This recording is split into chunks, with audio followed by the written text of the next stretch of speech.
À la fin de cette vidéo, vous saurez comment annoter un diaporama, par exemple, lorsque vous le présentez à vos étudiants directement dans Zoom. Ça peut être la même chose pour d'autres applications d'ailleurs. L'idée, c'est de vous montrer ici l'exemple par rapport à un diaporama, qui est un exemple assez classique. Contrairement à d'autres outils de classe virtuelle, on ne peut pas importer quelque chose dans la classe virtuelle elle-même. On va simplement à chaque fois partager son écran et partager une application et ensuite faire des annotations par exemple. Je vais vous montrer un petit peu la méthode qui consiste donc d'une part à partager donc la fenêtre de son application. Ici en l'occurrence, je vais utiliser Keynote. Je vais vous montrer comment annoter et passer d'une slide à une autre, de manière un petit peu assez intuitive. Voilà, donc c'est parti, là je suis directement dans Zoom déjà. Je clique sur partager ici l'écran et je vais choisir effectivement l'application. Alors là dans mon cas je n'ai pas PowerPoint sur mon Mac ici, j'ai Keynote, donc c'est un peu la même chose. Je clique dessus tout simplement et je clique sur partager l'écran. Et là donc il faut savoir que les personnes qui suivent ma classe virtuelle voient effectivement cet écran là directement.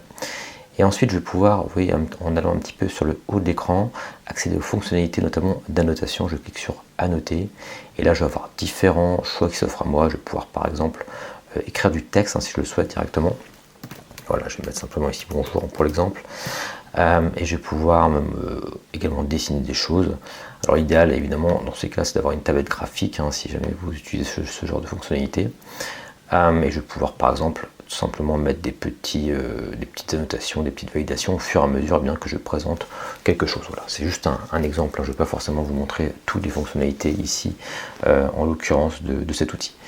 Ce qu'il faut bien comprendre, ici je suis sur le slide 2, ce qu'il faut bien comprendre, c'est que si j'étais sur le slide 1 par exemple, pensez bien donc à effacer tous les dessins, donc je clique sur la corbeille et effacer tous les dessins.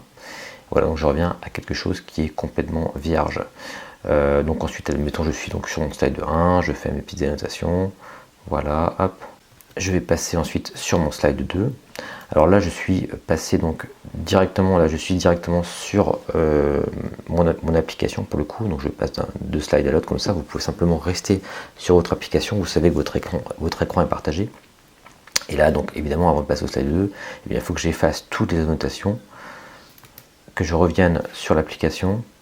Et je vais pouvoir donc annoter maintenant ce slide numéro 2, donc sans garder les annotations du slide numéro 1. Donc ça c'est la petite subtilité. Donc à chaque fois pensez bien effacer toutes les annotations, tous les dessins avant de passer à la slide suivante. Voilà pour cette petite fonctionnalité qui est assez intéressante je trouve pour présenter de manière assez interactive un diaporama.